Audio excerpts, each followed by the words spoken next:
Justice league इस साल की सबसे ज़्यादा मोस्ट अवेटेड मूवीज़ में से एक है, जो कि डिसाइड करने वाली थी डीसीयू का फ्यूचर, यानी कि डीसी एक्सटेंडेड यूनिवर्स का फ्यूचर, कि आगे हम उसको कंटिन्यू कर पाएंगे या नहीं। क्योंकि पिछली कुछ मूवीज़ ने खास ऐसा बिजनेस नहीं करा है जिससे डीसीयू आगे बढ़ सके। लेकिन वंडर वुमन आने के बाद लोगों के अंदर एक उम्मीद जाग गई थी कि अब डीसीयू दोबारा मार्वल के साथ टक्कर कर पाएगा। तो सारे फैंस बेसब्री से जस्टिस लीग का इंतजार कर रहे थे, क्या वो वाकई में एवेंजर्स को टक्कर देने के काबिल है या नहीं। सो गाइस, इट्स मी टाइगर और आज की इस वीडियो में मैं करूंगा डीसी की न्यू मूवी जस्टिस लीग के ऊपर spoiler free review. So guys, spoilers का ध्यान रखते हुए शुरू करते हैं।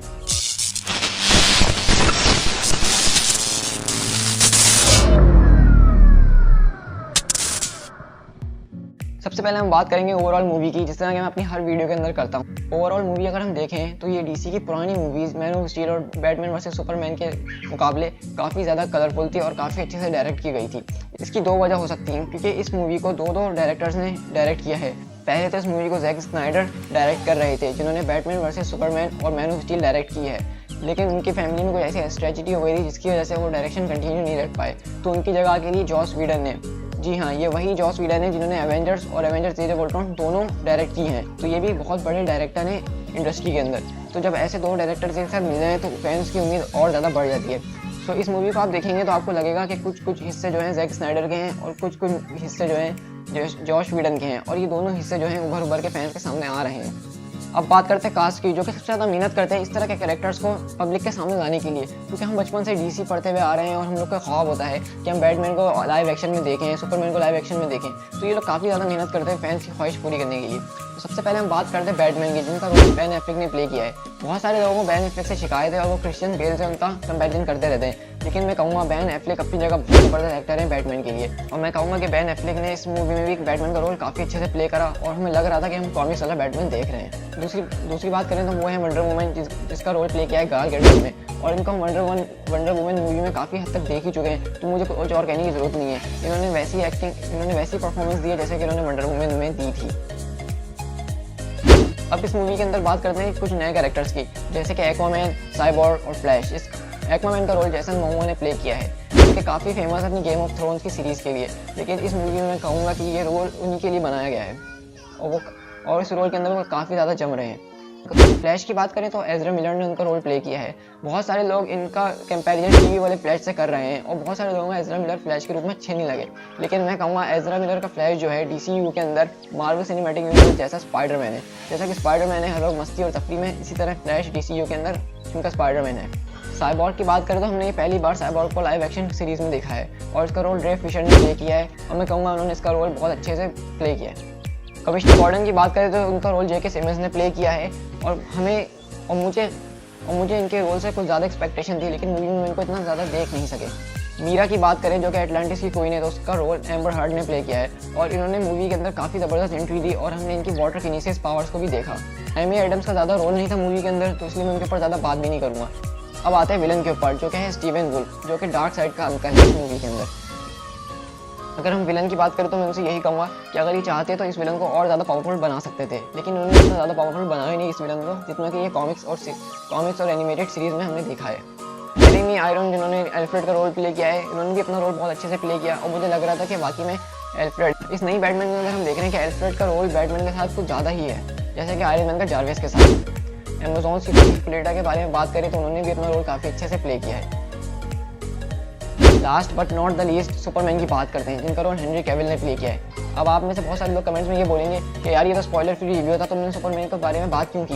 तो मैं आपको ये बताता चलूँ कि ये तो बच्चे को भी पता है कि जस्टिस लीग के अंदर सुपरमैन तो होगा ही, और अगर आपको नहीं पता है तो आप जाकर वो देखें। तो बात करते हैं सुपरमैन के ऊपर। इस मूवी में हमने सुपरमैन को वाकई में देखा कि सुपरमैन है क्या चीज़, ना कि पिछली मूवीज़ की तरह बैटमैन वर्सेस सुपरमैन और मैन ऑफ स्टील की तरह, जिसकी टोन काफ़ी डार्क थी और सुपरमैन हमेशा गुस्से टाइप में रहता था। लेकिन इस मूवी के अंदर हमने देखा है कि सुपरमैन असल में है कैसा, वो एक सच में एक होप है, जो कि लोगों के दिल में होप जगह है, ना कि डर। तो इस मूवी में हमने सुपरमैन की असली पावर्स को भी अपने सामने देखा, और मैं ज़्यादा बात नहीं करूँगा वरना फिर वो स्पॉयलर्स के अंदर शामिल हो जाएगा। सो गाइस, ये तो हमारी हो गई कास्ट। अब बात करते हैं कि मूवी के अंदर क्या चीज़ें अच्छी थी और क्या चीज़ें बुरी थी। अच्छी चीज़ों की बात करें तो मैंने आपको जैसे पहले कहा है कि ये मूवी कलरफुल थी, ना कि पिछली मूवीज़ की तरह डार्क टोन थी, और इस मूवी की टोन भी तरह लाइट रखी थी, ना कि पिछली मूवीज़ की तरह सीरियस रखी। मुझे लग रहा है कि अब ये लोग एमसीयू से कुछ इंस्पिरेशन लेना शुरू कर दी है, जो कि इनके लिए अच्छी बात है। अगर ये इस तरह डार्क टोन्स मूवीज़ बनाते रहे तो फैंस देखना छोड़ देंगे। मूवी के साउंड ट्रैक्स बहुत अच्छे थे, डायरेक्शन बहुत अच्छी थी और मूवी में काफ़ी सारे ऐसे सीन्स थे जो कि बिल्कुल कॉमिक एक्यूरेट थे, यानी कि आप उनको देखें और अगर आप कॉमिक बुक फैन हैं तो आप फ़ौरन पहचान देंगे, हाँ यार ये चीज़ तो मैंने पहले भी देखी है। तो यही वो चीज़ें हैं जो कि फैंस को मूवी की तरफ अट्रैक्ट करती हैं। और मूवी की बुरी बातों और मूवी की कुछ ख़राब बातों के बारे में बात करें तो मैं ये कहूँगा कि CGI जो थे इतने मज़ेदार नहीं थे जितने कि होने चाहिए थे।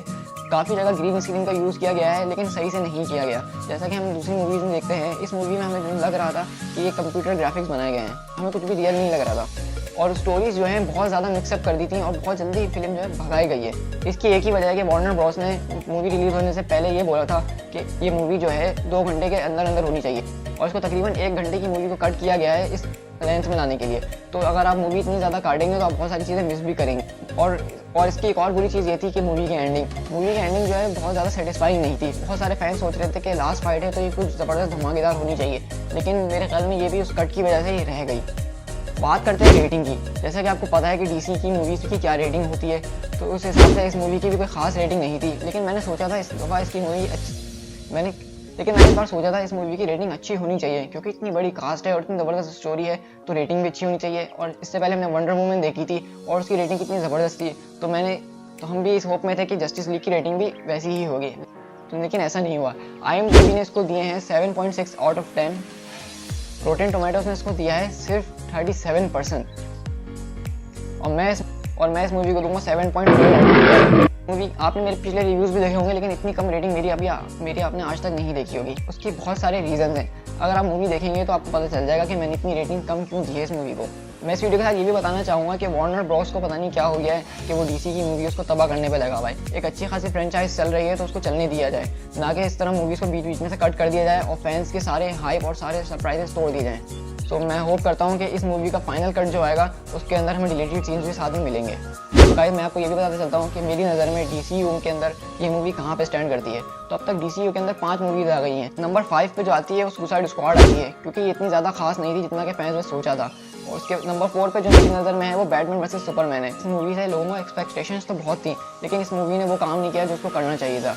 फिर नंबर 3 पे मेरी नज़र में आती है मैन ऑफ स्टील नंबर 3 पे इसलिए आती है क्योंकि उसके अंदर हमने सुपरमैन का ओरिजिन देखा और जो कि मेरी नज़र में काफ़ी अच्छा ओरिजिन था और मुझे वो पसंद आया।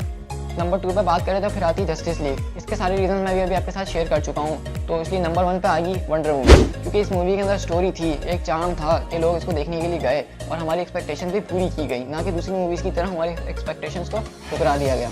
जैसा कि आपको पता है कि जस्टिस लीग इस साल की लास्ट मूवी थी जिसका फैंस बेसब्री से इंतजार कर रहे थे और इस साल काफ़ी ज़्यादा सुपर हीरोज़ मूवीज़ आई हैं।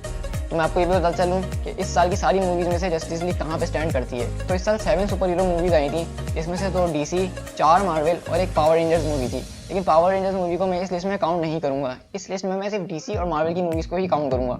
तो नंबर 6 पे जो आती है वो है जस्टिस लीग, नंबर 5 पे जो आती है वो है वंडर वुमन, नंबर 4 पे जो आती है वो है guardian of the Galaxy volume 2, number 3 पे जो आती है वो है स्पाइडरमैन होमकमिंग और नंबर 2 पे जो आती है वो है लोगन, क्योंकि लोगन एक काफ़ी अच्छी मूवी और इसमें हमने ह्यूग जैकमैन और पैट्रिक स्टीवर्ट को आखिरी बार इन दोनों के अपने अपने रोल्स प्ले करते हुए देखा और इस मूवी की स्टोरी काफ़ी हार्ट टचिंग थी फैंस के लिए। तो ये मेरी लिस्ट में नंबर 2 पे है। और नंबर 1 पे मैं रखना चाहूँगा थॉर रैग्नारॉक को, जो कि इस साल की सबसे ज़्यादा मेरी नज़र में ब्लॉकबस्टर मूवी है। ऐसी मूवीज़ का फैन सालों से इंतजार कर रहे थे जो कि मार्वल ने हमें दे दी। सो गाइज ये थी मेरी लिस्ट इस साल की सारी मूवीज़ की रैंकिंग के बारे में। आई होप कि आपको मेरी रैंकिंग पसंद आई होगी। लेकिन अगर आप सोचते हैं कि मेरी रैंकिंग गलत है और आपकी नज़र में कुछ और है तो प्लीज़ कमेंट में मुझे ज़रूर बताइएगा कि आपकी फेवरेट मूवीज़ कौन सी हैं इस साल की और DCU की सारी मूवीज़ कहाँ स्टैंड करती हैं वो भी आप मुझे कमेंट्स में ज़रूर बताइएगा। आई होप कि आपको मेरी ये वीडियो काफ़ी ज़्यादा पसंद आई होगी और जस्टिस लीग का रिव्यू भी काफ़ी अच्छा लगा होगा और मैं फ्यूचर में इसके ईस्टर एग्स और पोस्ट क्रेडिट सीन्स की वीडियो भी बनाऊंगा। तो अगर आप वो देखना चाहते हैं तो मेरे चैनल को फ़ौरन सब्सक्राइब कीजिए और वो बेल आइकन दबा दीजिए ताकि जब भी मैं वीडियो पोस्ट करूँ आपके पास मेरा नोटिफिकेशन आ जाए। और मुझे कमेंट में ज़रूर बताइएगा कि आपकी टॉप 5 DC मूवीज़ की लिस्ट कौन सी है और अगर आप मेरी लिस्ट से एग्री नहीं करते तो अपनी लिस्ट कमेंट में मुझे ज़रूर बताइएगा। और अगर आप DC में नए आए हैं और आपको DC के बारे में इतना नहीं पता है तो मेरे चैनल पर जाके शेज़ैम और ब्लैक एडम का ओरिजिन देखिए, उससे आपको पता चलेगा कि आने वाली मूवी शेज़ैम के अंदर शेज़ैम के पास क्या पावर्स होने वाली हैं और ब्लैक एडम जिसका रोल दी रॉक प्ले कर रहे हैं आखिर में वो कितने ज़्यादा पावरफुल होने वाले हैं। So guys it's me Tiger, मिलते हैं अपनी नेक्स्ट वीडियो में। Till then thank you so much.